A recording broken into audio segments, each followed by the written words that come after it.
ചേന്നമംഗല്ലൂർ ഇസ്ലാഹിയ അസോസിയേഷന് കീഴിൽ പ്രവർത്തിക്കുന്ന ഹോസ്റ്റലിൽ താമസിച്ച് വിവിധ സ്കൂളുകളിൽ പഠിച്ച പൂർവ്വ വിദ്യാർത്ഥികളുടെ സംഗമം ചേന്നമംഗല്ലൂർ ഇസ്ലാഹിയ ക്യാമ്പസിൽ നടന്നു.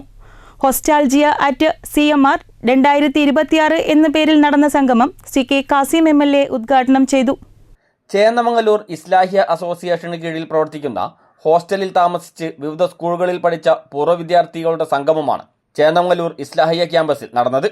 ഹോസ്റ്റാൾജിയ അറ്റ് CMR 2026 എന്ന പേരിലാണ് സംഗമം നടന്നത്. 1960 മുതൽ 2025 വരെ ഇസ്ലാഹിയ ഹോസ്റ്റലിൽ താമസിച്ച് UP school, high school, higher secondary വിഭാഗങ്ങളിൽ പഠിച്ച നിരവധി വിദ്യാർത്ഥികൾ സംഗമത്തിൽ പങ്കാളികളായി.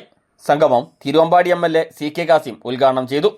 കോർപ്പറേറ്റീവ് മാനേജ്മെന്റ് കീഴിൽ പ്രവർത്തിക്കുന്ന ഏകദേശം 52ഓളം വിദ്യാഭ്യാസ സ്ഥാപനങ്ങൾ നമ്മുടെ നിയോജനമണ്ഡലത്തിൽ. അങ്ങനെ ഇതെല്ലാം കൂടെ പരിഹരിച്ചപ്പോൾ ഒറ്റപ്പെട്ട 1-2 വിദ്യാഭ്യാസ സ്ഥാപനങ്ങൾ ഒഴിച്ച് ബാക്കിയെല്ലാം തന്നെ ഇത്തരത്തിലുള്ള ഗ്രൂപ്പ് മാനേജ്മെന്റുകളും അതോടൊപ്പം തന്നെ ഒന്നിൽ കൂടുതൽ വിദ്യാഭ്യാസ സ്ഥാപനങ്ങൾ അഡ്മിനിസ്ട്രേഷൻ നടത്തുന്ന മാനേജ്മെന്റുള്ളതാണ്.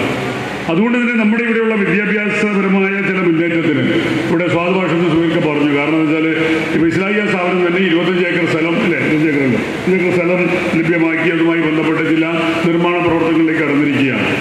ഒരുപാട് സാധ്യതകൾ നമ്മുടെ വിദ്യാഭ്യാസ രംഗത്ത് പുതിയ ഗവൺമെൻറ്റിൻ്റെ കാഴ്ചപ്പാടോടുകൂടിയുള്ള പ്രവർത്തനത്തിൻ്റെ ഭാഗമായിട്ടും പുതിയ ഇന്നോവേറ്റീവായ ചില പദ്ധതി നടപ്പിലാക്കുന്നതിൻ്റെ ഭാഗമായിട്ടും ഇപ്പം ഉന്നത വിദ്യാഭ്യാസ രംഗത്ത് വലിയ മാറ്റങ്ങൾ വരികയാണ്.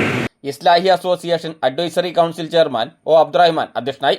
Zubair Kodappana, Faisal Paingottayi, PV Rahmabi teacher, NK Muhammad Ali, Fathima Banna, Muhammad Safarulla, Safiya Rasheed, PK Abdurazak തുടങ്ങിയവർ സംസാരിച്ചു. CTV പ്രാദേശിക വാർത്ത മുക്കം.